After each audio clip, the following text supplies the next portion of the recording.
जी महोदय, आप शुरू करें। इस पार्टी ने पिछले 10 साल में भ्रष्टाचार के सिवा और कुछ नहीं किया।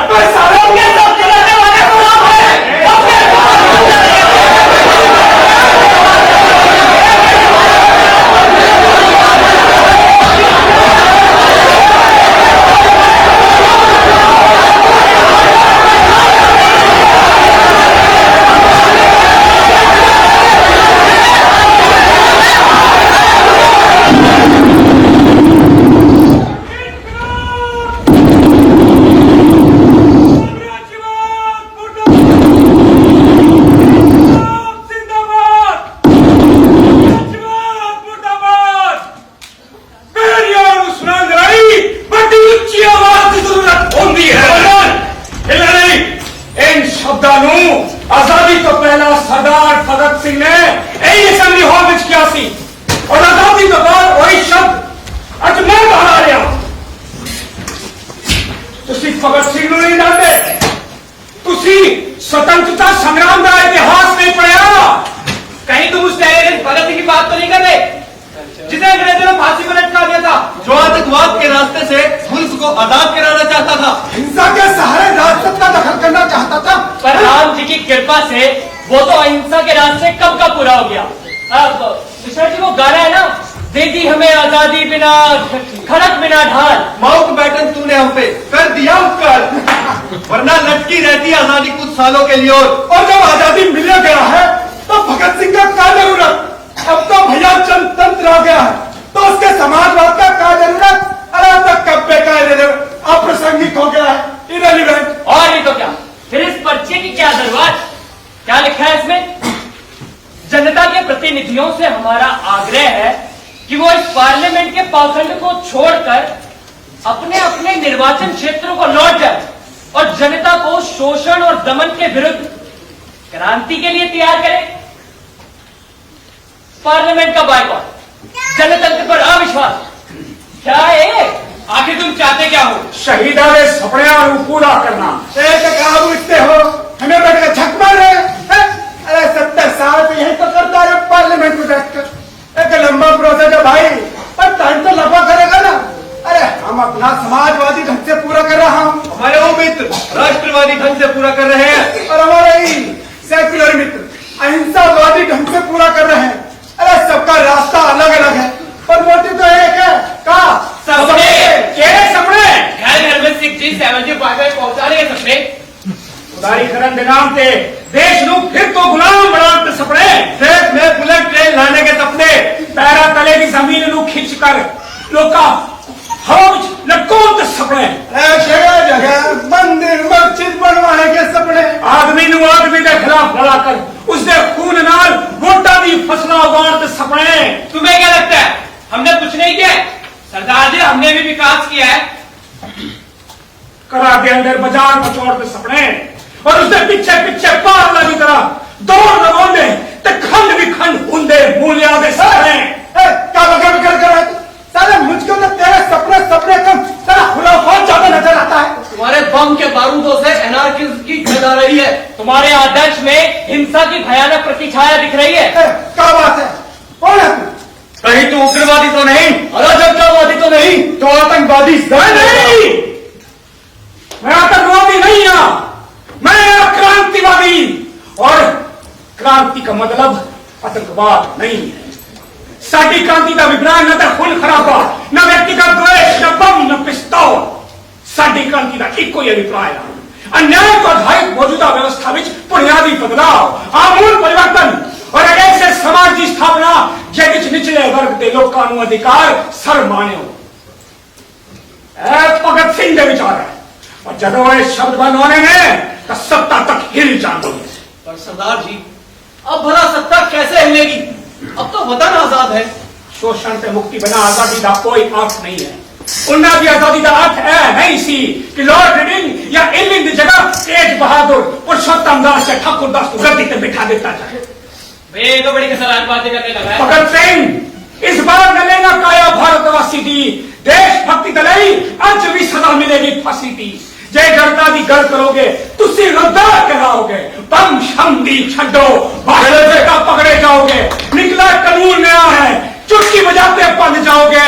न्याय अदालत की मत पूछो, सीधा मुक्ति पाओगे। सत्य अहिंसा का शासन है, राम राम फिर आया है।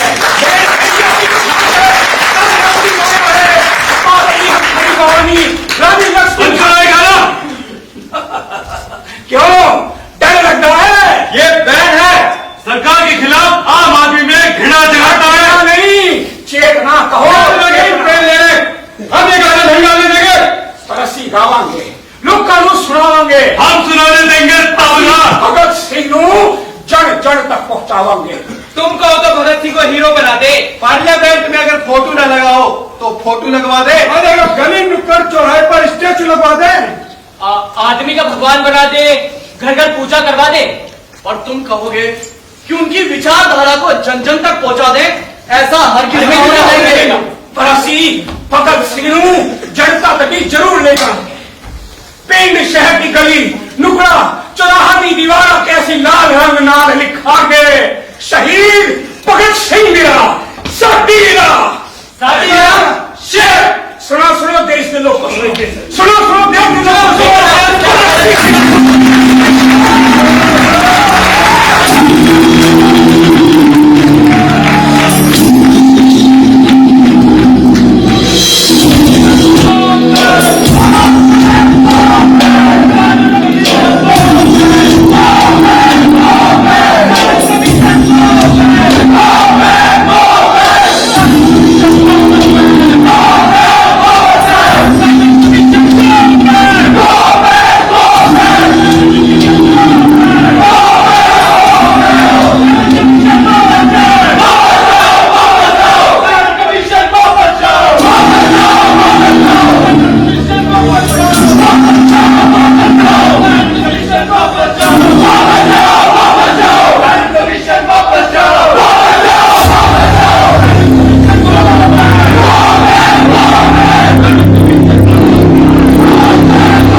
गवर्नमेंट को यही रिपोर्ट सबमिट करेगा।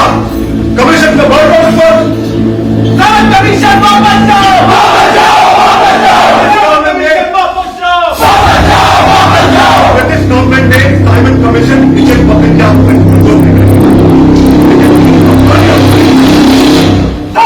कमीशन गया।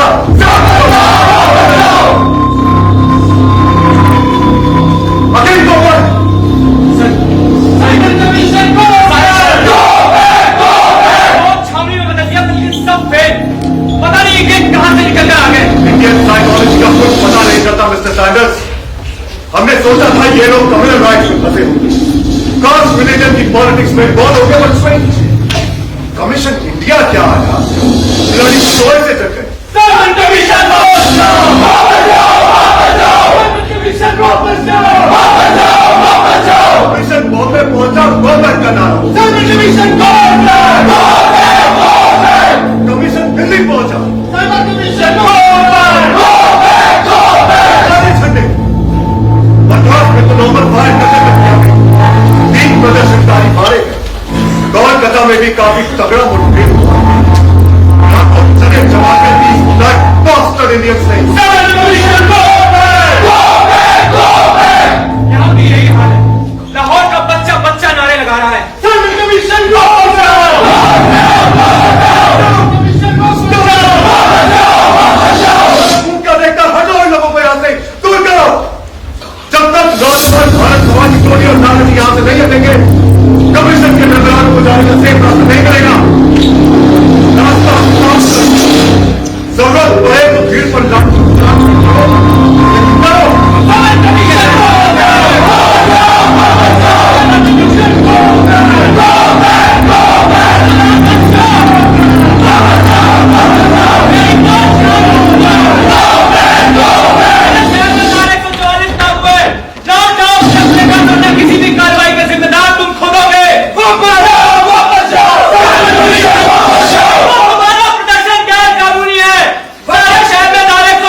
संभालिए अपने आप को।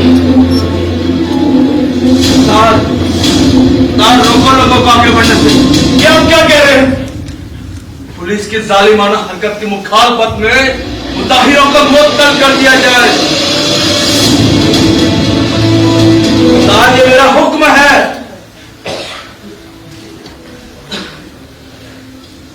सर जॉन साइमन और कमीशन के सातों अंग्रेज मेम्बरानों, देखो देखो इस जन समुद्र को। तुम क्या सोचते हो लाठी गोली से जनता की जुबान बंद कर दोगे? कानून की मोटी मोटी किताबों से अवाम की रफ्तार को रोक लोगे? रोक लिया, बांध लिया कंचुआर को। देखो देखो चारों तरफ जन और जन। और आज जन ने सुना दिया अपना फैसला। भारत में शासन सुधार की रिपोर्ट तुम क्या जमा करोगे? रिपोर्ट जनता ने लिख दी अपने खून के कतरों से। लिख दिया साइमन कमीशन धोखा है। इनकलाब जिंदाबाद! इनकलाब जिंदाबाद! साइमन कमीशन फरेब है। कमीशन के फूल फुलैया में जनता अब नहीं फंसनेगी, क्योंकि जनता जाग चुकी है। और जो सरकार जगी हुई निहत्ती जनता पर इस तरह जालिमाना हमले करती है, उसे तहजीब याफ्ता सरकार नहीं कहा जा सकता।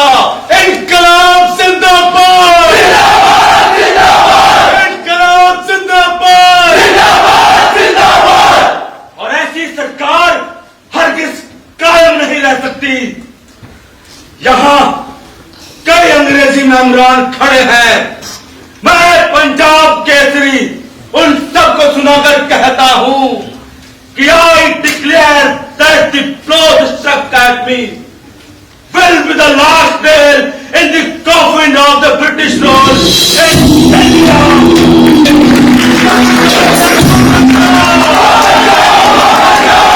Commission no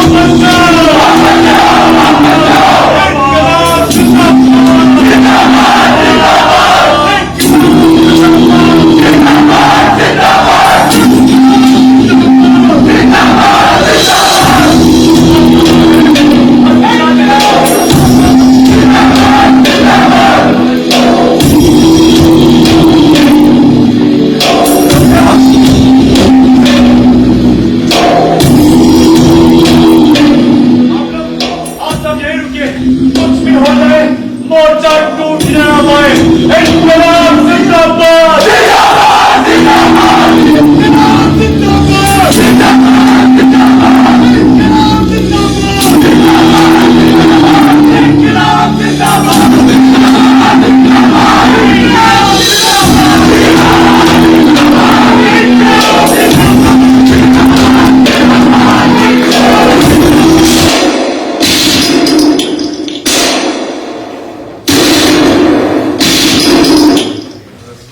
चोट बहुत गहरी लगी थी। वो पुलिस वाला मेरे हाथ लग जाए, अभी निकाले लगा तू साले को। लाला जी की मौत एक बहुत बड़ी क्षति है। ये लाला जी को मारा नहीं गया, खून हुआ है उनका। सारा लाहौर चिता के साथ धू कर चल रहा है। धधक यहां तक आ रही है और जला रही है अंदर बैठी प्रतिशोध की ज्वाला को। धधक में इतनी गर्मी है कि सारे जंगलों को जलाकर राख कर देगी। हमारे भी खून का असर देख लेना, जला देंगे जालिम का घर देख लेना। लेकिन क्यों? हमारा तो उनसे आइडियोलॉजिकल डिफरेंस था ना। आइडियोलॉजिकल डिफरेंस सिर्फ था राजगुरु, सिर्फ था। मतभेद जरूर था, पर थे तो वो हमारे बापू ही। जवान बेटों की मौजूदगी में कोई दुश्मन बाप पर प्रहार करे, उस प्रहार से बाप मर जाए, फिर भी बेटे का खून न उबले, बाप की मौत का बदला लेने का निश्चय ना करे, तो उन बेटों के लिए लालच के सिवा कोई और क्या कह सकता है? लाला जी की मौत एक व्यक्ति की मौत नहीं है, ये एक पूरे राष्ट्र का अपमान है। और इस अपमान का बदला हम जरूर लेंगे। मैं इस अपमान का बदला जरूर लूंगा। हाँ, हम इस खून का बदला खून से लेंगे। इस सरकार को एक ही बात समझ में आती है, खून का बदला खून। बसंती देवी ने नौजवानों को ललकारा है कि लाला जी की चिता की राख ठंडी होने से पहले ये देश इस राष्ट्रीय अपमान का जवाब चाहता है। जवाब मिलेगा राजगुरु, जरूर मिलेगा। चितरंजन दास ने कहा है क्या देश में मानवता और जवानी अभी बाकी है? क्या नौजवानों की रगों का खून सफेद पड़ गया है? क्या भारत मां के सपूतों के कलेजे काले पड़ गए हैं? नहीं पंडित जी, आता नहीं सहन करता ही।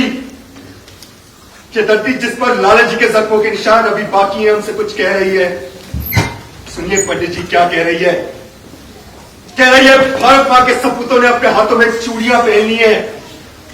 कह रही है लानत है ऐसी जवानी पर जो अपने देश के सिपाहियों की मौत का नंगा नाच देखकर भी चुप है। राजगुरु, जवानी का नजारा तो हम दिखाएंगे और वो नजारा ऐसा होगा कि सारी दुनिया देखेगी। देखेंगे पंडित जी, जो जख्म लाला जी के दिलों में हुए उससे भी गहरा जख्म हम व्यवस्था के दिल में देंगे।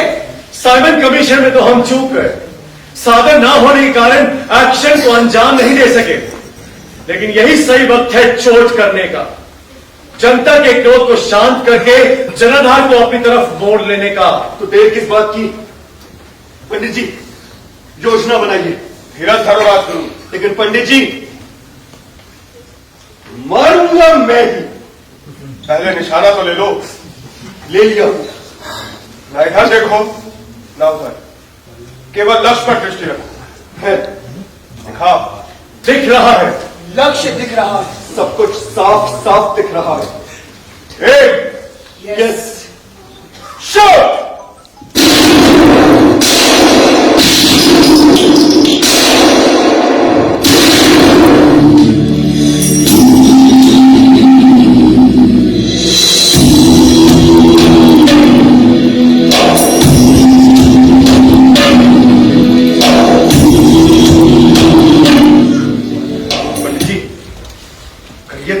को अंदर जाकर ही ठीक किया आता हूं। ज्यादा बड़बड़ ना किया कर, अपनी जगह पे रह और इंतजार कर। जय गोपाल इशारा करेगा। 10 कौड़ आ रहे। हाँ कौड़ी है, ले हो गया इशारा। हाँ यही है।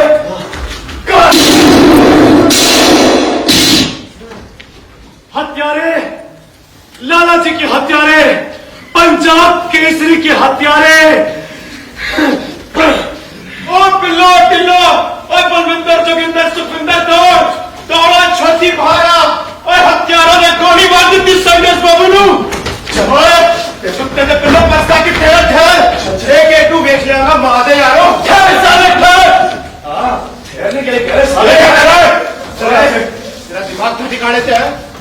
तू हेड कांस्टेबल चांदन सिद्धू धमकी देता? धमकी नहीं, गोली भी मार देता हूँ। बोलता मार, मैं मौत तो नहीं डरता। जोश में होश मत खो। हमारी तुमसे कोई दुश्मनी है ना, हम तुमसे भिड़ना चाहते। हमारी लड़ाई सरकार से। ओए ते सरकार दा मैं नमक खाया। नमक याद है? नमक हराम। और वो धरती भूल गया जिसने तुझे पाला पोसा, बड़ा किया। भूल गया कि जिस पक्ष में तू खड़ा है वो खूनी, लुटेरा, हत्या है वो। और मैंने मुझसे कोई कभी याद है? मैं सरकारी नौकर हूं। नौकर नहीं, गुलाम हो गया। मर गया है तेरा समीर, अपने आदमियों पर गोली चलाएगा, हम वतन पर। ओए तू की सोचता है? इन लौंडे लफाड़ों के बूते सत्ता पलट देगा। 10-20 पंजाब से तक खून करके अंग्रेजों में तो पहुंचा देगा। ओए हल्ले भी मौका है, अपने आप को साटे हवाले कर दे, नहीं तो मारा जाएगा। सारे कुत्ते की मौत मारा जाएगा। कुत्ते की मौत मरता है गद्दार, वतन पर मरने वाला होता है शहीद। मैं कहता हूं हट मेरे सामने से। गोली चलाना छोकरते पर बेकार नहीं है।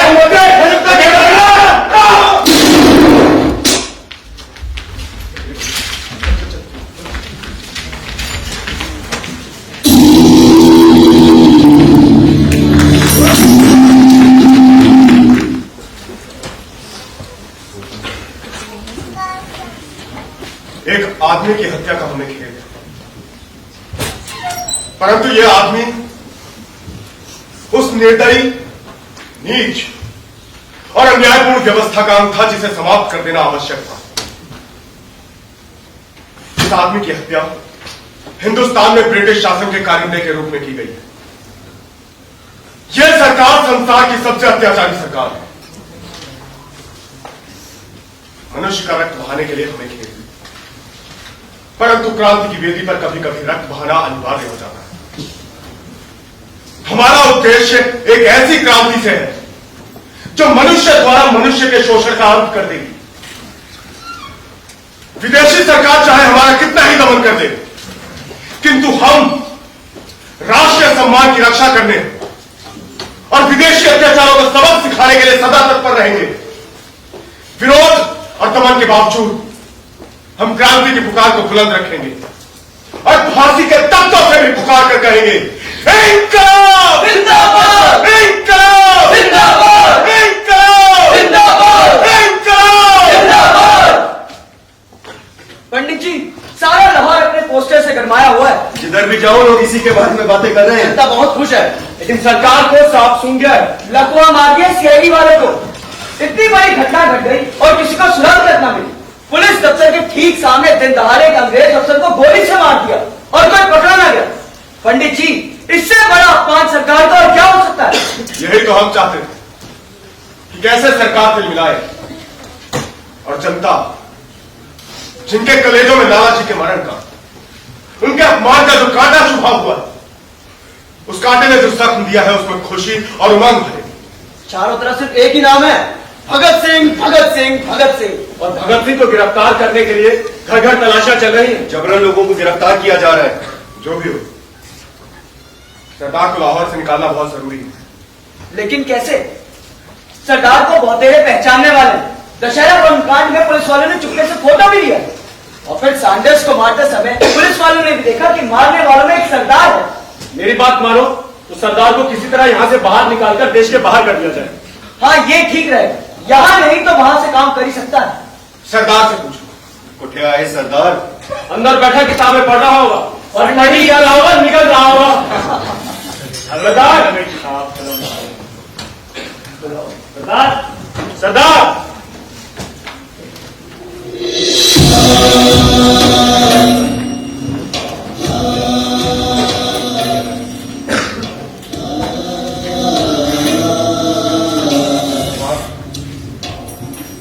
ये तुमने क्या किया? केश कटवा दिए सरदार। अपना कड़ा उतार दिया। कहाँ गए तुम्हारे कंधा? मैं तो शिक्षे की अंग अंग कटवाने की परंपरा का कायल हूं और अभी तो मैंने सिर्फ अपने केश ही कटवाए हैं। देखना, एक दिन इस देश के लिए अपनी गर्दन भी कटवाऊंगा। हम तूफानों से खेलेंगे, हम गर्दाबों को झेलेंगे। लबे दरिया डर डर कर हमें मरना नहीं आता। कमीशन कटेगी भिड़ंगी होगी। लेकिन अभी हमें यह सोचना है कि साथियों को लाहौर से बाहर कैसे निकाला। आप बाहर निकलने की बात कर रहे हैं। ये हजरत सोते हुए पकड़े जाएंगे। जनाब चलते चलते सो जाते हैं। इनकी आंख लोगों में खुलेगी, हम ये पहले वालों से कहेंगे मैं सचमुच में पकड़ा गया हूं या कोई सपना देख रहा हूं। और जनाब आप, ये जनाब चांदनी रात में पार्क में चांद देखते हुए पकड़े जाएंगे और पकड़े जाने पर पुलिस वालों से कहेंगे पकड़ा गया तो कोई बात नहीं, लेकिन चांद तो देखो कितना सुंदर है। हाँ, और विजय और सरदार किसी सिनेमा घर में पकड़े जाएंगे और पुलिस वालों से कहेंगे तो पढ़ लिया तो की गल हो गई, कम से कम पिक्चर तक पूरी देख लेने ने खोले पंडित जी, आपके लिए तो 2 रस्सों की जरूरत पड़ेगी। एक आपके गले के लिए और दूसरा आपके भारी भरकम पेट के लिए। फांसी पर जाने का शौक मुझे नहीं है, वो तुझे ही मुबारक हो। और ये रस्सा कस्सा ये तुम लोगों के गले के लिए है। अरे अपने पास तो जब तक ये बम तो बुखारा है, किसने मां का दूध पिया है आजाद को जिंदा गिरफ्तार कर ले जाए।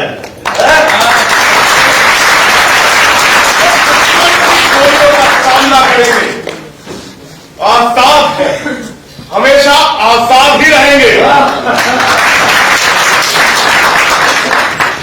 देखो, बहुत हो गया मतलब।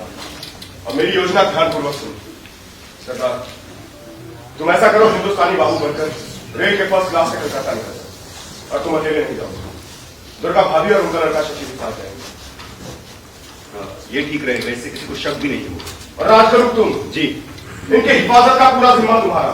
जी साथ में पिस्तौल रखना मत भूलना। जी। और तुम हमेशा इनके साथ रहोगे। जी। इनके नौकर बनकर। जी। और पंडित जी आप? मेरा क्या है भाई, पंडित आदमी हूं। राम नामी चादर ओढ़कर, माथे पर चंदन लगाकर और मथुरा का पंडा बनकर किसी रेल के डब्बे में बैठ जाऊंगा। हैं? रमसा जोगी बहता पानी।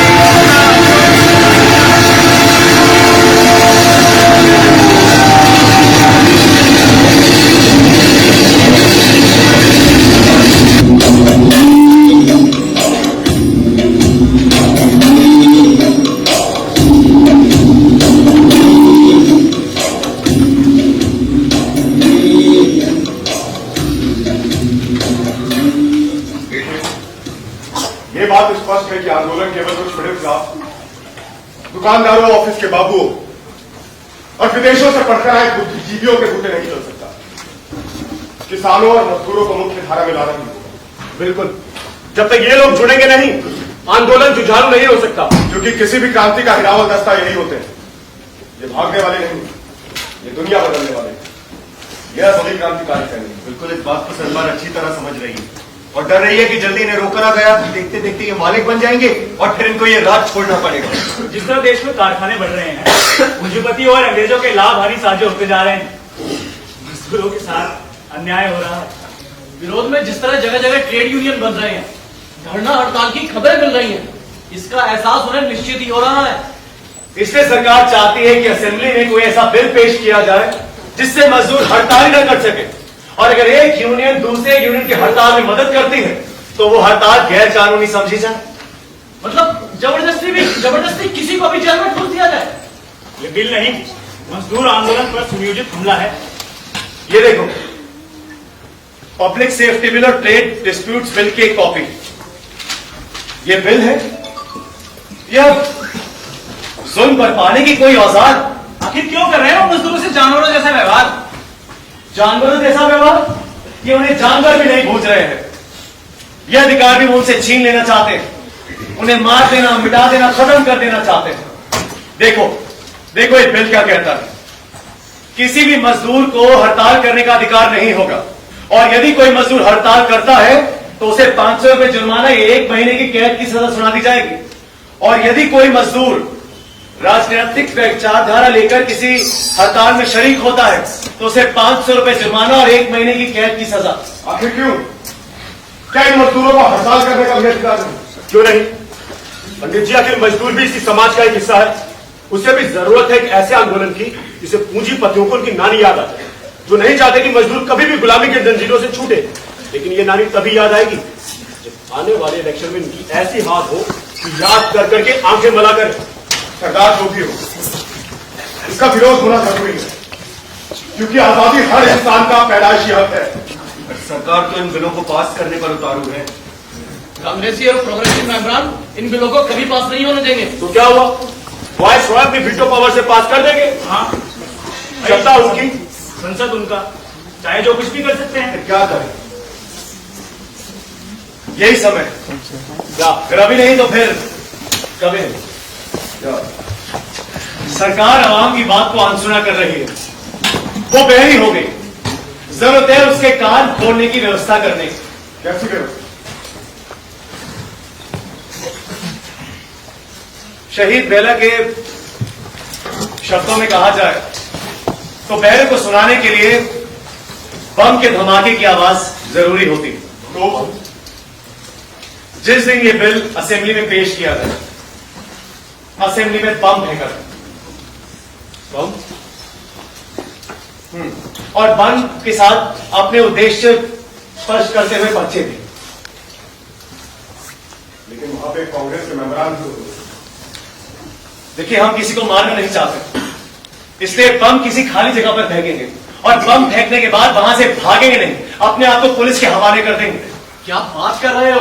ये तो कमाल का विचार है। मैं कई बार असेंबली गया हूँ, वहां से भागने के अनेक रास्ते हैं। ठीक है, असेंबली के बाहर एक मोटर रहेगी, बम फेंकने वाले को उड़ा ले जाएगी।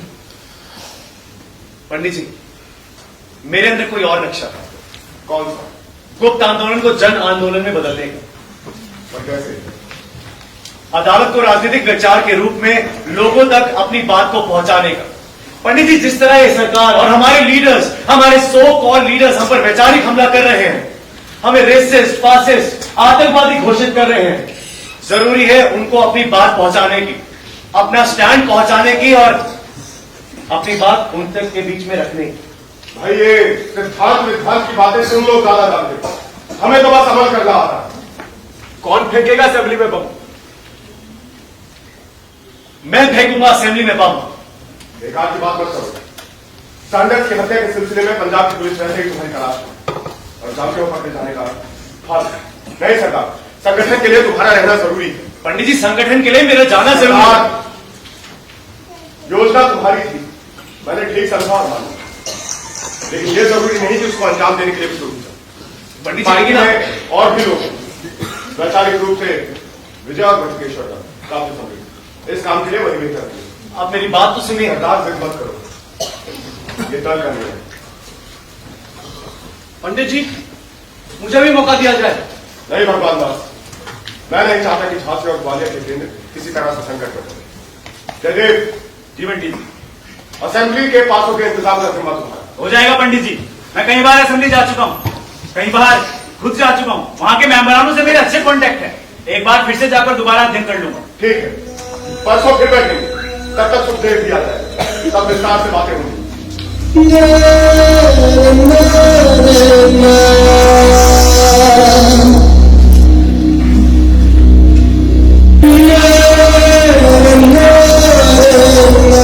आखिर निर्णय हो कैसे गया? ये निर्णय पंडित जी ने लिया था सुखदेव। लेकिन इतिहास तुम्हें इस निर्णय के लिए कभी माफ नहीं करेगा। कहेगा कि तुम कायर, तुम डरपोक हो, मौत से डर गए हो। मैं मौत से नहीं डरता सुखदेव। फिर असेंबली में बम फेंकने के लिए जब तुम्हें जाना था तो निर्णय बदल कैसे गया? पंडित जी ने कहा कि संगठन के लिए मेरे पीछे रहना ज्यादा जरूरी है। अच्छा, तुम खुद को बचा रहे हो। तुम्हारे व्यक्तिगत मित्र की हैसियत से देख रहा हूं कि तुम अपने ही पांव में कुल्हाड़ी मार रहे हो। ये देखकर मैं चुप नहीं रह सकता। ये झूठ है, ये भ्रम है और कुछ नहीं। और कुछ नहीं तो फिर असेंबली में बम फेंकने के लिए जब तुम्हें जाना था तो निर्णय बदल कैसे गया? अरे जब तुम चाहते हो कि पार्टी में कोई दूसरा सिद्धांत, आदर्श, उद्देश्य को अच्छी तरह नहीं रख सकता, फिर तुम्हारे सामने कोई और बम फेंकने जाए। मैं तो पंडित जी को बार बार समझाता रहा, लेकिन सुखदेव पंडित जी माने तब ना। वैसे तो बाकी कामों के लिए फौरन पंडित जी को मना लेते, इसके लिए नहीं मना सकते। मेरी बात समझने की कोशिश तो करो। वो कह रहे थे कि संगठन के लिए मेरा पीछे रहना ज्यादा जरूरी है। डर की ओट में खुद को ना बचाओ सरदार। बचा नहीं रहा हूं, पंडित जी की बात और उनकी आज्ञा का पालन कर रहा हूं। आज्ञा और अनुशासन की ओर पे तुमने खुद को वापस खींचा है। तुम दादा सान्याल और जैसे विद्यालंकार बनते जा रहे हो। जानते तुम्हारा क्या अंत होगा? जानता हूं। कुछ नहीं जानते। एक रोज तुम भाई परमानेंट बन जाओगे। ये झूठ है। प्रथम लाहौर षड्यंत्र के मुकदमे के सिलसिले में हाई कोर्ट के जज ने फैसला देते हुए मालूम है क्या कहा?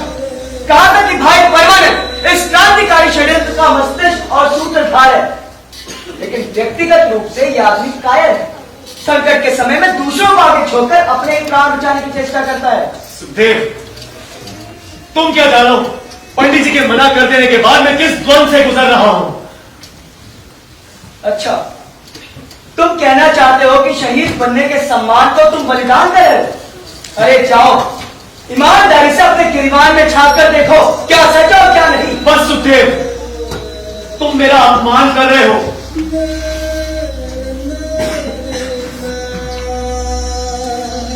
जाओ यहां से। और सुन सुखदेव, तुझे क्या पता पंडित जी के मना कर देने के बाद मैं किस द्वंद से गुजर रहा हूं। तुझे क्या लगता है कि अब सबके कहने के बाद क्रांति के पक्ष में मेरा कोई काम नहीं रह गया? नहीं सुखदेव, अब तो असेंबली में बम फेंकने मैं ही जाऊंगा और बम फेंकने के बाद वहां से भागूंगा नहीं। इससे एक तो मुझ पर लगाए गए आरोप निराधार सिद्ध होंगे, जनता को क्रांतिकारियों का स्टैंड मिलेगा और तुझे तेरा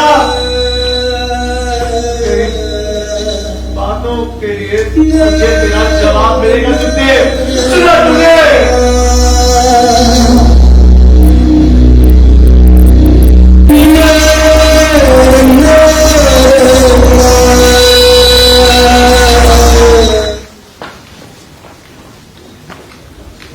I am using my veto power to pass the Public Safety Bill and Trade Dispute Bill. इनकलाब जिंदाबाद! इनकलाब जिंदाबाद!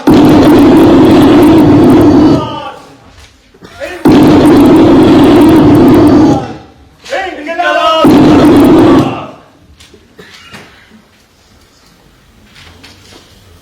शहीद फ्रांसीसी क्रांतिकारी शहीद बेला के ये शब्द कि पैरों को सुनाने के लिए बड़ी ऊंची आवाज की जरूरत होती है, हमारे काम के औचित्य के साक्षी हैं। हम आज शासन सुधारों के नाम पर ब्रिटिश हुकूमत ने पिछले 10 साल में हमारा जो नुकसान किया है, हम उसकी बात नहीं करेंगे। ना ही एक कथित संसद द्वारा भारतीय कौम के माथे पर जो आरोप लगाए गए हैं, हम उसकी बात करेंगे। हम तो बस ये कहना चाहते हैं कि साइमन कमीशन द्वारा कुछ और सुधारों की उपेक्षा करना हड्डियों के बंटवारे की प्रतीक्षा करने के जैसा है, और उसके ऊपर ये पब्लिक सेफ्टी बिल और ट्रेड डिस्प्यूट्स जैसे दमनकारी बिल हम पर थोपना साफ कर देती है कि सरकार की सोच क्या है और हवा का रुख किस तरफ है। हमारी जनता के प्रतिनिधियों से प्रार्थना है कि पार्लियामेंट के पाखंड को छोड़कर वो अपने अपने निर्वाचन क्षेत्र में चले जाएं और लोगों को दमनकारी बिल और क्रांति के विरुद्ध उठा के आवाज उठाए। इनकलाब जिंदाबाद! इनकलाब जिंदाबाद! इनकलाब जिंदाबाद!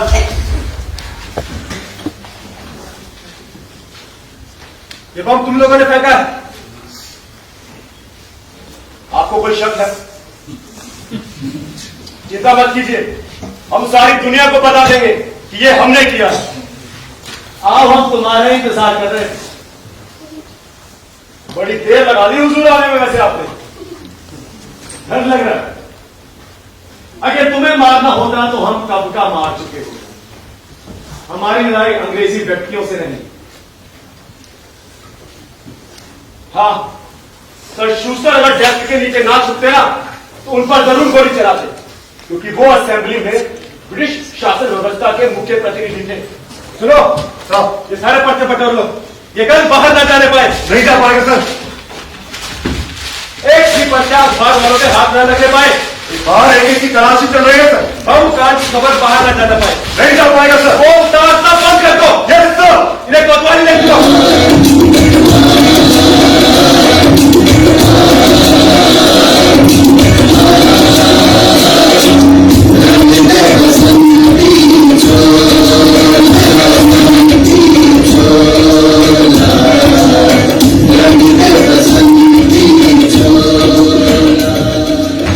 लगता है तुम लोग पिक्चरें बहुत देखते हो। हाँ, पासिंग शो देखी है? नहीं, उसमें बिल्कुल इसी तरह के बम पटकने की घटना है। चलो, देखी नहीं सुनी तो जरूर होगी।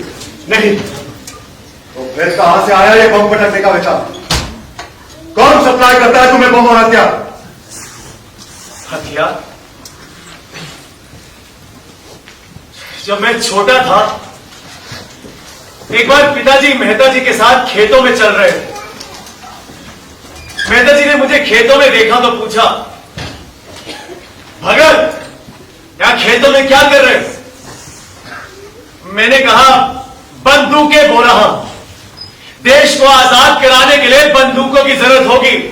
आज बंदूकें बो रहा हूं और कल इनसे इनकी फसलें काटूंगा। और देखो, आज चारों तरफ बंदूकें ही बंदूकें लहरा रही हैं। Don't be romantic Bhagat Singh. Romantic revolution क्या है? एक उबाल, एक पलबला, कोई तुम्हें बहका रहा है। तुम्हें मोहरा बनाकर अपना उल्लू सीधा कर रहा है। कौन है? Who's your leader? क्या नाम है उसका, क्या करता है, कहां रहता है, कितने लोग हैं पार्टी में, बोलो। सिगरेट पियोगे? बमों से खेलते हो और सिगरेट से परहेज। स्ट्रेंज। आश्चर्य होता है तुम जैसे ब्रिलियंट स्टूडेंट को पॉलिटिक्स के चक्कर में देखकर। भाई विद्यार्थियों का मुख्य काम होता है पढ़ाई, उन्हें पूरा ध्यान उसी पर लगाना चाहिए। कैसे अपना करियर बनाए, प्लान करना चाहिए। देश और समाज के बारे में सोचना शिक्षा में शामिल नहीं है। और पॉलिटिक्स से तुम्हारा क्या मतलब? मैं कहता हूं बता दो, हम तुम्हें छोड़ देंगे। बताओ। जब मैं 12 साल का था तो क्या था, बोलो। एक बार स्कूल जा रहा था, घर से निकला तो सीधा अमृतसर जा पहुंचा। अमृतसर? फिर क्या हुआ, किससे मिले, गो ऑन टेल मी। सीधे जलियांवाला बाग पहुंचा, जहां पर लाखों लोग शहीद हुए थे, जिनके खून से आज भी वो मिट्टी लाल है और चारों तरफ बिखरी हुई है।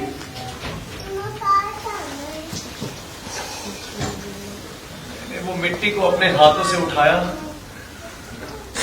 और अपने माथे से लगा दिया। जैसे ही उस मिट्टी ने मेरे माथे को चूमा, एक गूंज मेरे अंदर अनुगूंज हो गई और सीने को चीरते हुए मेरे दिलो दिमाग में छा गई। बलिदान, बलिदान, सिर्फ बलिदान। Don't be emotional Bhagat Singh, have patience. क्या रखा है तुम सब? ये बलिदानी कुर्बानी तो सब एक खगोला। अपना सोचो, पहले खुद को सुधारो, देश तो खुद ब खुद सुधर जाएगा। लो साइन करो, मेरी सलाह मानो, तुम दोनों सरकारी गवाह बन जाओ। सारा मामला मैं संभाल लूंगा।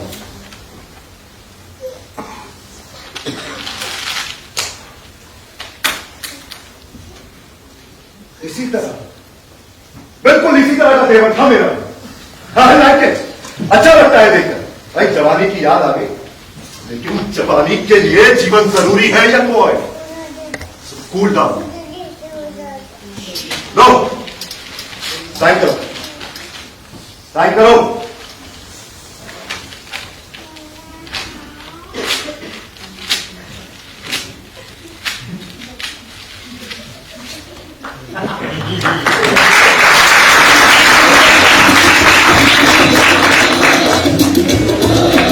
अब टेंशन बचेगा। ये तो तुम दोनों कर रहे हो ना, ये तुम नहीं कर रहे हो, करवा रही है मिट्टी। सालों इसी मिट्टी में कहा दूंगा तुम दोनों को। हटा दे इन दोनों का बयान नोट करो। हमें यहां पर कुछ भी नहीं कहना है। हम जो भी कहेंगे अदालत में ही कहेंगे।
ब्रिटेन का सबसे ताकतवर आदमी, सच्चा हीरा था, हीरा।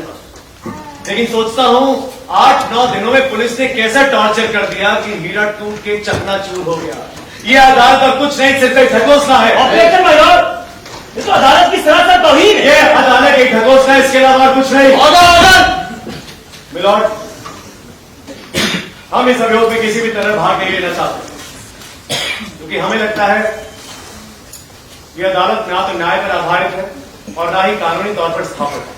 क्रांतिकारी अगर बम और पिस्तौल का सहारा लेता है तो ये उसकी आवश्यकता में से पैदा होता है और आखिरी दांव के तौर पर होता है। जज साहब, हमारा ये मानना है कि अमन और कानून मनुष्य के लिए होते हैं, न कि मनुष्य अमन और कानून के लिए। मिलॉर्ड, हम शाश्वत और वास्तविक शांति चाहते हैं। हम छूटी और दिखावटी शांति के समर्थक नहीं, जो बुजदिली से पैदा होती है और भाले बंदूकों के सहारे जीवित रहती है। मिलॉर्ड, हम वर्तमान ढांचे के सामाजिक, आर्थिक और राजनीतिक क्षेत्रों में क्रांतिकारी परिवर्तन लाने के पक्ष में है।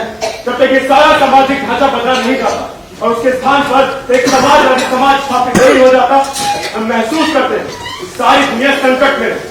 इसलिए मिलॉर्ड, हम चाहते हैं कि जैसे भी हो, जिस भी तरह से हो, देश में क्रांति लाई जाए और इसके लिए उठाया गया कोई भी कदम नैतिक तौर पर जायज है। सुन रहे हैं मिलॉर्ड, ये तो खुलेआम युद्ध की घोषणा है, व्यवस्था के खिलाफ खुला विद्रोह है। न्यायालय ने सीधा कहा है माय मिलॉर्ड, ये लोग जब देखे तब एक ही नारा लगाते रहे, इंकलाब जिंदाबाद, जिंदाबाद, जिंदाबाद, इंकलाब जिंदाबाद, जिंदाबाद, जिंदाबाद। देख रहे हैं मिलॉर्ड, इसलिए अदालत का वक्त जाया ना करते हुए मैं आपसे गुजारिश करूंगा कि ऐसे सिर्फ राजद्रोहियों को सख्त से सख्त सजा दे, ताकि भविष्य में आने वाली कोई भी नस्ल हिंसा और दहशतगर्दी के रास्ते पर चलने की जुर्रत ना कर सके। मालूम नादान है बेचारे, थोड़ी मुरब्बत कीजिएगा इनके साथ, चाहे तो माफी मांग लेंगे, बेचारे मुर्गा भी बन जाएंगे। अभी अभी स्कूल से निकले हैं, इनका अभ्यास छूटा नहीं। इन्हें हथकड़ी पहना दो। The court is adjourned. इंकलाब जिंदाबाद, जिंदाबाद, जिंदाबाद, इंकलाब जिंदाबाद, जिंदाबाद, जिंदाबाद, इंकलाब जिंदाबाद, जिंदाबाद, जिंदाबाद, इंकलाब जिंदाबाद, जिंदाबाद, इंकलाब जिंदाबाद, जिंदाबाद, जिंदाबाद, इंकलाब जिंदाबाद, जिंदाबाद, जिंदाबाद, इंकलाब जिंदाबाद, जिंदाबाद, जिंदाबाद, इंकलाब जिंदाबाद, जिंदाबाद, जिंदाबाद, इंकलाब जिंदाबाद, जिंदाबाद, जिंदाबाद, इंकलाब जिंदाबाद, जिंदाबाद, जिंदाबाद। हिंदुस्तानी हिजड़ों, तुम करोगे भी क्या? घास फूस खाने वालों, तुम क्या खाकर पहनाओगे इन्हें हथकड़ियां? अपनी जगह वापस सब।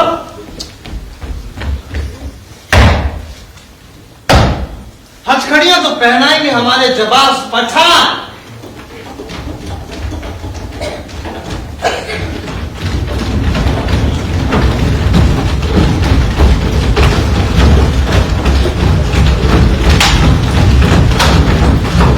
हिंदू के खिलाफ मुसलमान और मुसलमान के खिलाफ हिंदू।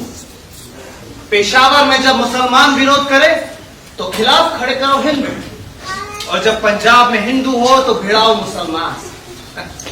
पॉलिटिक्स का बस एक है गोल, डिवाइड एंड रूल। इस हिंदुस्तान को एक मत रहने दो, टुकड़े टुकड़े कर दो इसकी शान को। इनको जाति में बांटो, भाषा में बांटो, धर्म में बांटो, बांटो बांटो और राज करो। बचाओ, टूट पड़ो इन पे, मारो और मारो इन ब्लडी बास्टर्ड्स को। इंकलाब जिंदाबाद, जिंदाबाद, जिंदाबाद, इंकलाब जिंदाबाद।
कहीं गया है क्या?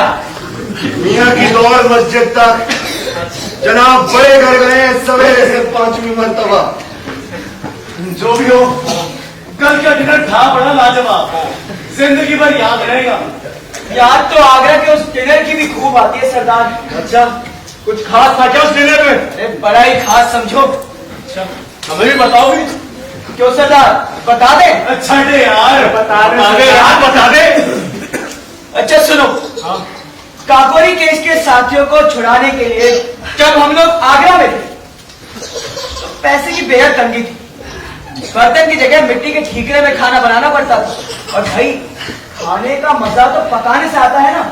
वहां तो ऐसे ऐसे पाक शास्त्री थे जिन्हें यह भी नहीं पता था कि दाल में नमक के साथ हल्दी भी पड़ती है।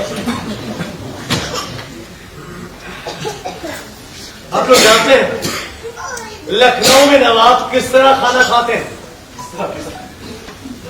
नहीं, मैं बता।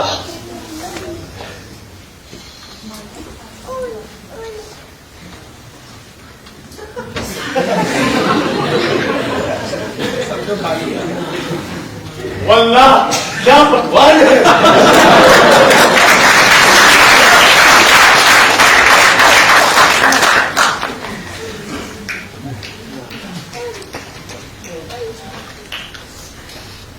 गया प्रसाद नजर नहीं आ रहा? बताया तो पेट खराब है। लगता है पेट कुछ ज्यादा ही खराब है। लगता है छोड़ो।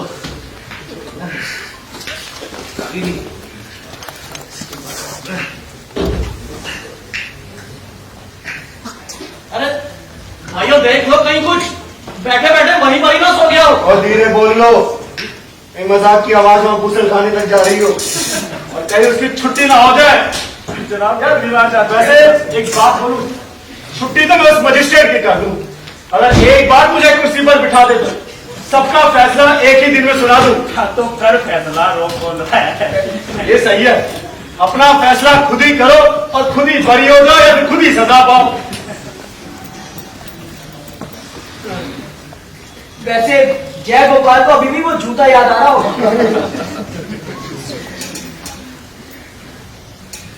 एक बात बताओ, सजा के बारे में तुम्हारा क्या था? सजा के बारे में मैं बताऊं, विजय भैया को तो मुझे लगता है उम्र कैद खुद स्टेट करेगा। भैया ऐसा उम्र कैद ही दो सच में। और तुझे तुझे क्या मिलेगा? छोटा है ना, तुझे माफ किया। ऐसी गलती मत करो भाई। छोटा है मगर गांव गंभीर करता है। तुम भी कम नहीं हो, लड्डुओं के वहां पे बम बनाया तुमने। सबके बारे में बोल दिया। और सुखदेव, राजगुरु और मुझे हमें भी सजा सुना रहे। सच्चाई को स्वीकारते हुए डर लगता है हमें तब तक फांसी पर चढ़ाया जाए जब तक कि हम मर ना जाए। और इस बात को मैं जानता हूं, तुम जानते हो, फिर सच्चाई से मुंह क्यों फेरते हो? ये तो इस देश प्रेम के लिए मिलने वाला सबसे बड़ा सौभाग्य है और हम खुश हैं कि हम इस सौभाग्य को पाने जा रहे हैं। और तुम्हें क्या लगता है हमें मारकर वो इस देश में चैन की नींद सो सकेंगे? वो हमें तो मार सकते हैं लेकिन हमारे विचारों को नहीं कुचल सकेंगे। मुझे मारने के बाद मेरे विचार ब्रिटिश हुकूमत के सर पर तब तक अभिशाप की तरह मंडराते रहेंगे जब तक कि वो इस देश से भाग नहीं जाते। ब्रिटिश हुकूमत के लिए मरा हुआ भगत सिंह जीवित भगत सिंह से ज्यादा खतरनाक होगा।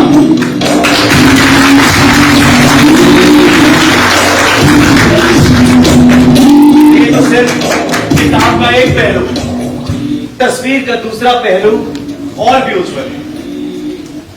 हमें फांसी हो जाने के बाद हमारे क्रांति की खुशबू इस पूरे देश में फैल जाएगी जो नौजवानों को मदहोश कर देगी और यही खुशबू उन्हें ताकत देगी और ब्रिटिश साम्राज्यवादियों को इस देश से उठाकर बाहर फेंक देगी।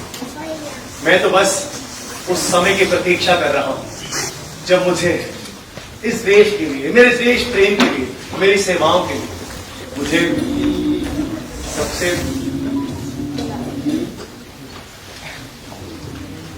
ट्रिब्यूनल का फैसला आ गया। ठीक से बैठ जाओ भाई, अदालत का फैसला है। एक बड़ी अदालत आ गई। चूंकि लाहौर षड्यंत्र के अभियुक्तों ने ट्रिब्यूनल का बहिष्कार किया था, अदालत में उपस्थित न होने का निर्णय लिया था, लिहाजा सरकार ने फैसला किया है कि जेल में जाकर फैसला सुनाया जाए। ट्रिब्यूनल का फैसला इस प्रकार: विजय कुमार सिन्हा, कमलनाथ तिवारी, जयदेव कपूर, शिव वर्मा, ज्ञा प्रसाद को आजीवन कारापानी, कुंदन लाल को 7 साल और प्रेम दत्त को 3 साल की कड़ी कैद, मास्टर आशाराम, जयगोपाल, सुरेंद्र पांडे रिहा, राजगुरु, सुखदेव और भगत सिंह को दफा 121B, दफा 5B, विस्फोटक पदार्थ अधिनियम की दफा 6F और 302 ताज़ीरात-ए-हिंद में सजाए मौत, to be hanged by the neck till he is dead.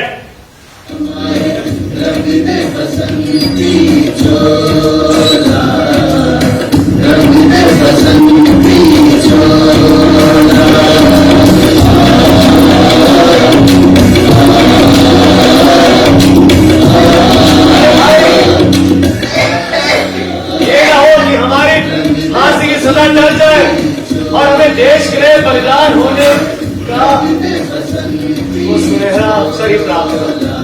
मेरे भाई, हम मरकर ही देश की क्रांति की सेवा कर सकते हैं, लेकिन ये फांसी तब हो जब देश के नौजवानों का जोश पूरे उफान पर हो और सबका ध्यान इस फांसी पर केंद्रित हो।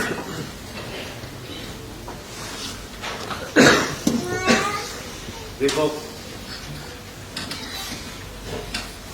बलिदान के पथ पर चलते समय मैंने अपने मन में ही सोच लिया था कि अगर मैं अपना जीवन देकर भी इस देश के कोने कोने तक इनकलाब जिंदाबाद का नारा पहुंचा पाऊं, तो मुझे लगेगा कि मैंने जिंदगी में कुछ पा लिया। आज इस फांसी की काल कोठरी में लोहे के मोटे मोटे शिकंजों के पीछे भी मैं करोड़ों देशवासियों की हुंकार सुन रहा हूं और इनकलाब जिंदाबाद नारे की हुंकार उन करोड़ों देशवासियों के कंठ से हुंकार मैं सुन सकता हूं। देखो, मैं तो कुछ दिन में ये सारे झंझटों को छोड़कर चला जाऊं, लेकिन तुम्हें क्रांति के पथ पर चलते जाना है, हारना नहीं है, पस्त नहीं पड़ना। और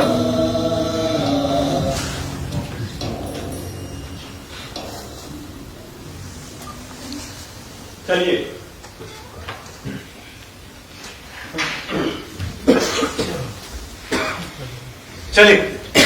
सरदार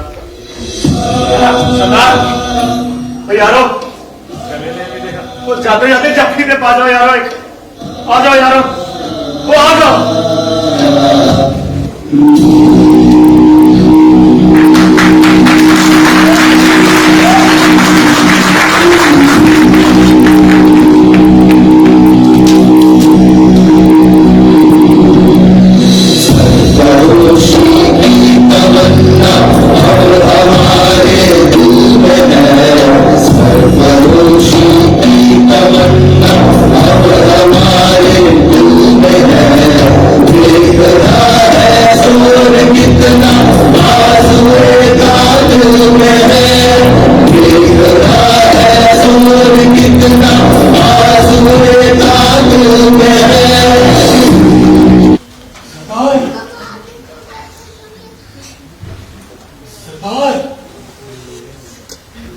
चतर सिंह जी, कहाँ हो? सपने देख रहे हो? जी हाँ, और जिस संसार के सपने देख रहा हूं ना चतर सिंह जी, उसमें देशों के बीच की दीवारें हट जाएंगी, सारा संसार एक हो जाएगा। ना जाति की कोई लड़ाई होगी, ना आदमी आदमी में कोई फर्क होगा, ना मजहब के कोई झगड़े होंगे और ना ही भाषा का अगर झगड़ा अगर होगा तो सिर्फ अमन और प्यार और भाईचारा। और आप देख रहे हैं चंद्र सिंह जी, ऐसा वक्त एक दिन जरूर आएगा, मुझे यकीन है ऐसा वक्त एक दिन जरूर आएगा। सरदार, तुम्हारे घर वाले आए हैं। दादाजी,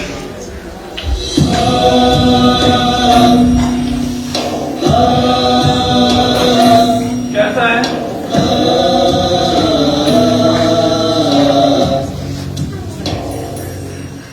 आओ ना, आओ ना।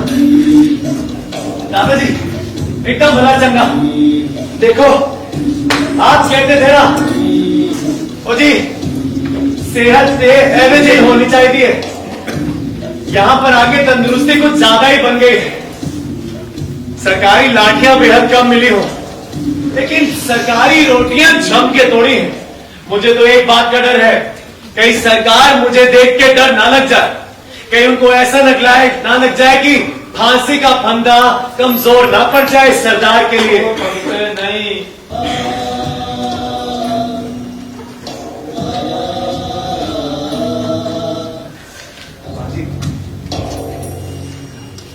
दादाजी ना बड़े बूढ़े हो गए हैं, ज्यादा दिन ना जिएंगे ना, बंगा जाके इनके साथ ही रहना। और हाँ बेबे, इनको ना ज्यादा देर तक अकेले छोड़ना नहीं। बेबे और एक बात, मेरी फांसी वाले दिन ना तू ना आना, कुलबीर को भेज देना। क्यों भागो? क्यों? जो तू आई ना तो रो पड़ेगी और लोग तुझे संभालेंगे या मेरी लाश को ले जाएंगे। भागो ना। ना बेबे, फांसी वाले दिन ना तू ना आना। जो तू रो पड़ी ना तो सारी बातें बनाएंगी। और तू मेरी फिक्र ना करना, मेरी फिक्र बिल्कुल ना करना। तेरा बेटा कभी नहीं मरेगा, मैं तो मर ही नहीं सकता। और हाँ बेबे, एक भगत सिंह मरेगा तो लाखों भगत सिंह पैदा होंगे।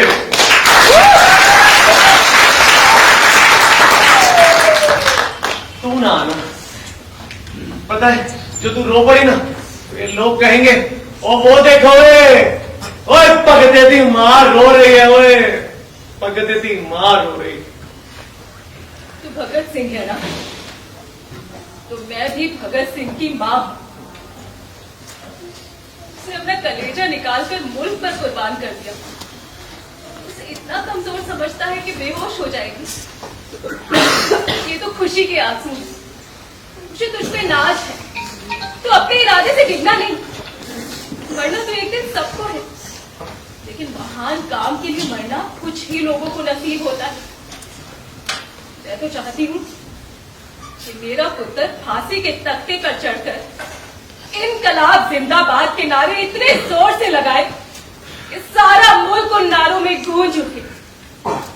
और ये सुनकर तो मैं पागल ही हो जाऊंगी। रोऊंगी गई, झूम झूम कर गाऊंगी। भाई की शादी में बहनें घोड़ी गाती है ना, देखना तेरी शादी में लाहौर की गलियों में, पंजाब के गांव में, मुल्क के कोने कोने में लोग गाएंगे। मुल्क के कोने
ओए रोना नहीं, रोना नहीं। हौसला रख, हाँ? हौसला रख, इससे ज्यादा और क्या कहूं, हाँ? हौसला रख।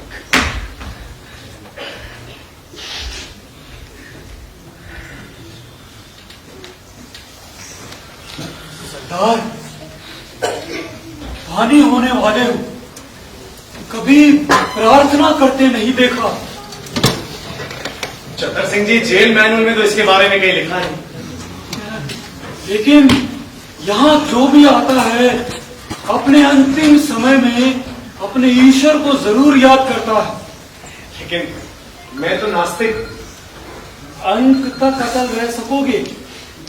चतर सिंह जी, मुझे अंत तक बने रहने के लिए किसी नशे की आवश्यकता नहीं है। मैं यथार्थवादी। और आप अभी ईश्वर की बात कर रहे थे। मैं पूछता हूं कि अगर ईश्वर इतना ही सर्वशक्तिमान है तो वो इस दुनिया से भूखमरी, गरीबी, इन सबको खत्म क्यों नहीं कर देते? और ये बात भी सच है कि आज तक धर्म ने एक दूसरे को, लोगों को एक दूसरे से अलग ही किया। और धर्म के नाम पर जितना रक्तपात धर्म के ठेकेदारों ने किया है, शायद ही और किसी ने इतना खून बहाया हो।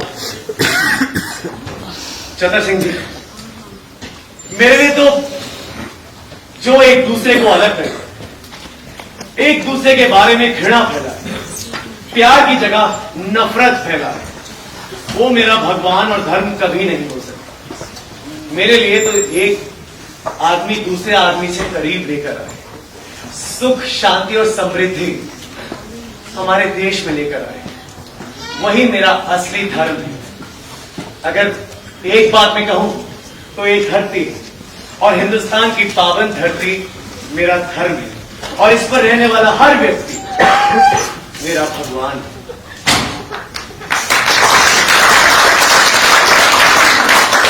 आप बता रहे थे कि कोई गवर्नर के नाम पत्र, एक चिट्ठी भिजवाई है, जेलर साहब को दिया है, पहुंचा दीजिएगा। उस पिटीशन है। बिल्कुल, उसमें मैंने लिखा है कि युद्ध की अंतिम दुंदुभी अब बज चुकी है। साम्राज्यवाद और पूंजीवाद इस देश के शत्रु हैं और उनका जल्द अंत आने वाला है। हमारे ऊपर आरोप लगाया गया है कि हम युद्धबंदी, और हमने देश की आजादी के लिए एक युद्ध में भाग लिया है। हमें इसके लिए गर्व है। और हमारे ऊपर सबसे बड़ा आरोप लगाया गया है कि हमने सम्राट जॉर्ज पंचम के विरुद्ध एक युद्ध किया। अतः हम युद्धबंदी, हमने ये युद्ध शुरू नहीं किया, और ना ही हमारे जीवन के साथ ये युद्ध अंत हो जाएगा। उनकी एक अदालत ने हम पर बहुत सारे आरोप लगाए।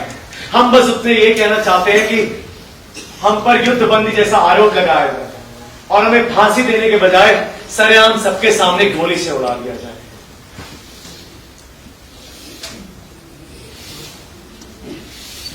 हे बेटे, आओ। सरदार, आप इसे बेबे क्यों कहते हैं? बेबे तो माँ को कहते हैं। चतर सिंह जी, मेरे जीवन में दो लोगों को ही बेबे कहने का हक मिला। एक मेरे बचपन की माँ को और दूसरी मेरी जमादार माँ को। दोनों ही बेबे है मेरे लिए। आपकी कोई और खास इच्छा है तो बताइए, कि मैं पूरा कराने की कोशिश करूंगा। बस एक इच्छा इसे पूरी कर दीजिए। जी बताइए। मैं बेबे के हाथ से रोटी खाना चाहता हूँ। ठीक है, कल ही मैं आपकी माँ को बुलाकर आपके लिए कुछ खाना। नहीं नहीं, किसी को बुलाने की क्या जरूरत है? बेबे तो ये रही आपके सामने। क्या कह रहे हैं सरदार जी? आप और मेरे हाथ से बनी रोटी? सरदार जी, मैं अछूत हूँ, नीची जाति का हूँ, जिसके छू देने से धर्म भ्रष्ट हो जाए, मंदिरों में जाने से देवता नाराज हो जाए, कुएं से पानी भरने से पानी अपवित्र हो जाए। सरदार जी, आप और मेरे हाथ से बनी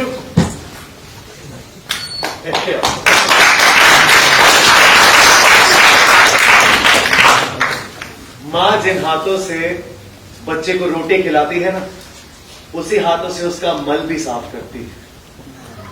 कुत्ता हमारी रसोई में घूम फिर सकता है, घर पर कहीं पर भी बैठ सकता है, लेकिन एक आदमी अगर दूसरे आदमी से मिल जाए तो उसका धर्म भ्रष्ट हो जाता है। कितना कमजोर है ये धर्म। अब जल्दी करो, पोटली खोलो और रोटी खिलाओ, बड़ी जोरों की भूख लगी। आओ। सुनो, अभी और इसी पर सारे कैदियों को अपनी अपनी बैरकों में बंद कर दो। लेकिन कैदियों को तो शाम को बंद करते हैं, अभी तो दोपहर भी नहीं ढली। जितना कहा जाए उतना ही करो। Yes sir.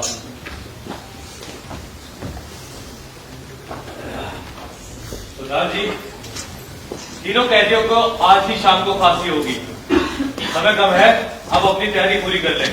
लेकिन आज क्यों? आज तो 23 तारीख है, फांसी 24 को मुकर्रर है। जिसके राज्य में सूरज नहीं डूबता वहां कुछ तो डूबना चाहिए।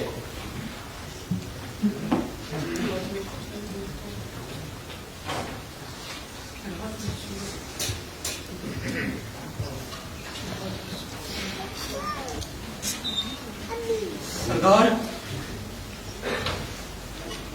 तुम्हारी जिंदगी के कुछ ही घंटे बाकी हैं। केवल एक धार्मिक सिख होने के नाते अपना कर्तव्य समझकर तुम्हारे पास आया हूं। हुक्म कीजिए चतर सिंह जी। फिर इस जीवन के बाद एक दूसरा नया जीवन मिलेगा।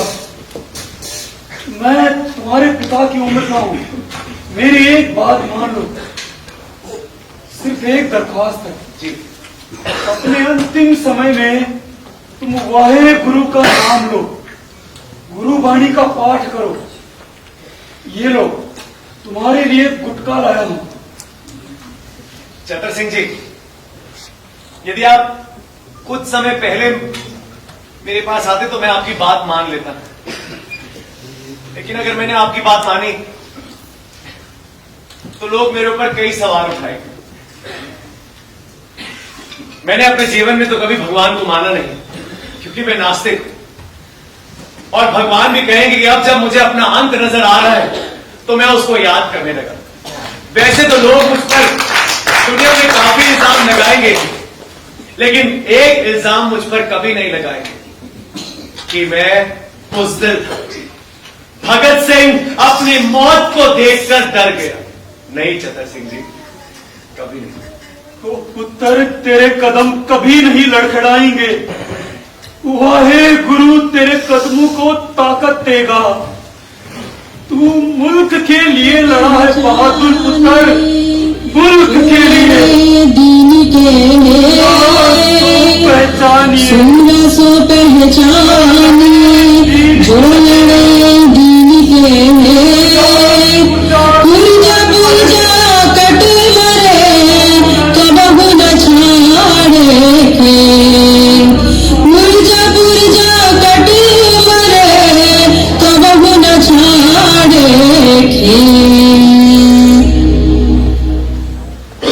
सुन सो पहचानी, जो लड़े दीन के। पुरजा पुरजा कट फांसी लगाने का हुक्म आ गया है। आप तैयार हो जाए। एक मिनट। एक क्रांतिकारी दूसरे क्रांतिकारी से मिल रहा है।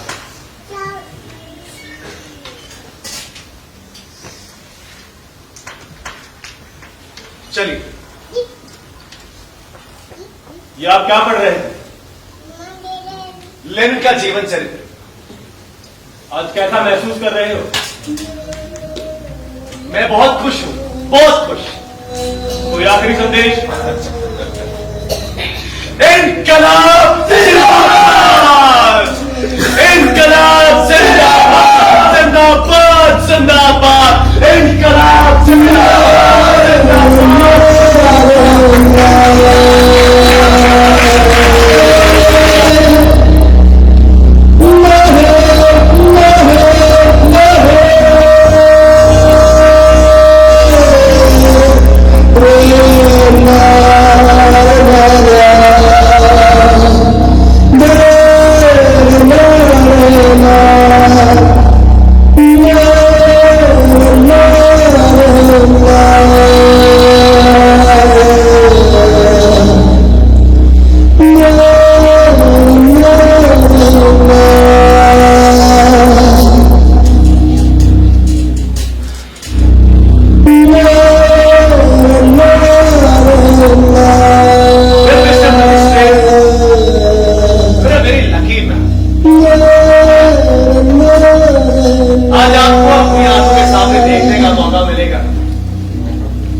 से लगाकर चूम लेता। इनकलाब जिंदाबाद। मजिस्ट्रेट साहब, उससे पहले एक बात बताना चाहते हैं। हम अपने पूरे विश्वास के साथ ही कहते हैं कि क्रांतिकारी जीवन के शुरुआती चंद दिनों के सिवाय न तो हम आतंकवादी थे और न हैं।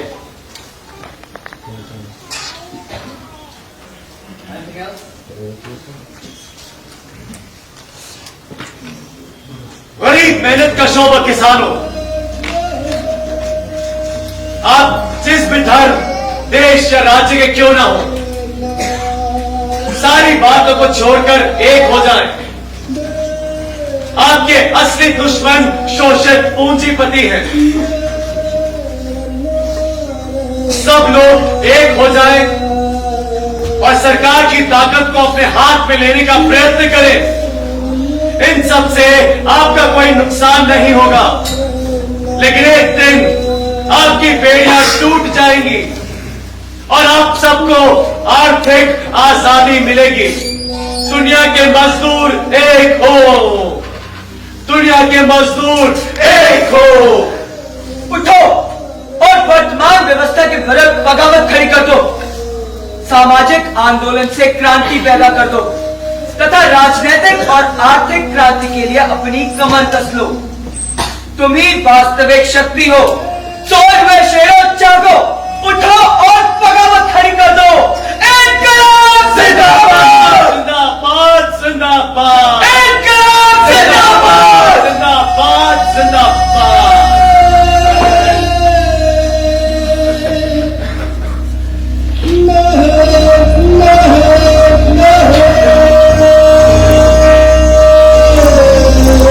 एक मिनट,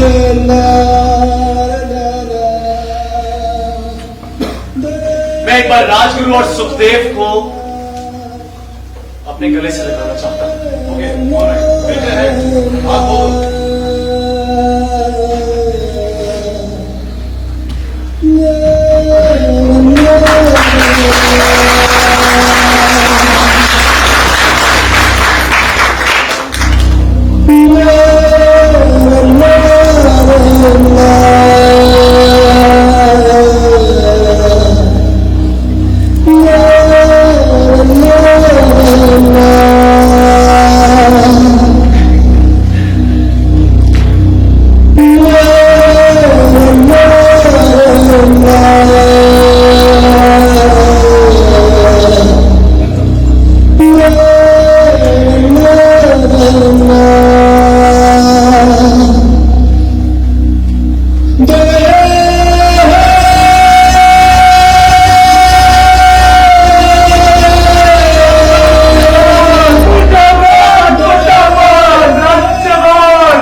विचारधारा में परखेंगे और एक असली समाज के सृजन नाल मेहनतकश और ईमानदार लोग इकट्ठा हो। बहुत जल्द अंतिम युद्ध की धुन भी बजेगी और फैसला हो जाएगा। ऐस युद्ध ਨੂੰ ਨਾ ਤੇ ਅਸੀਂ ਸ਼ੁਰੂ ਕੀਤਾ ਨਾ ਹੀ ਇਹ ਸਾਡੇ ਜੀਵਨ ਨਾਲ ਖਤਮ ਹੋਏਗਾ।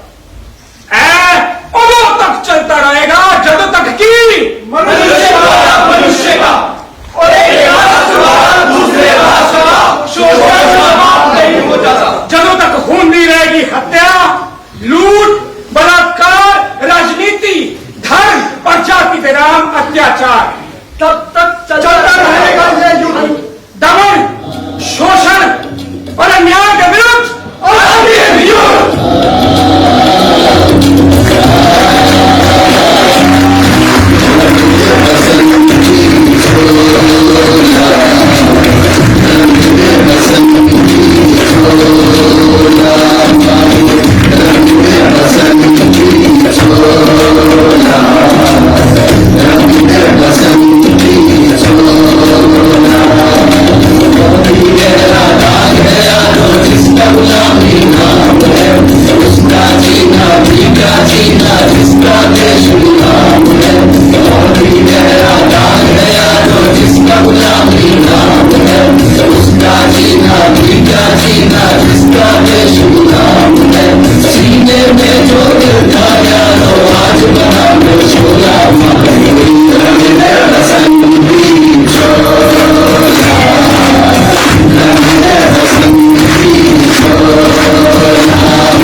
नमस्कार दोस्तों, ये था अस्मिता थिएटर ग्रुप का नाटक पगड़ी संभाल जट्टा।